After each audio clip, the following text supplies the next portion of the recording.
Ladder falls are no joking matter. This is the pivot ladder tool, a ladder leveler for extension ladders that sets up in seconds. Just slip it underneath to keep the ladder stable and upright on uneven or sloped ground.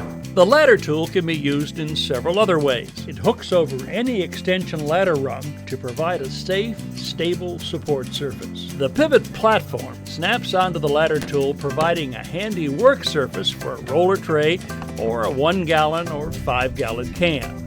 The ladder tool and tray can even be used as a work platform, creating a standing surface that's stable and comfortable, especially when spending extended work time on a ladder.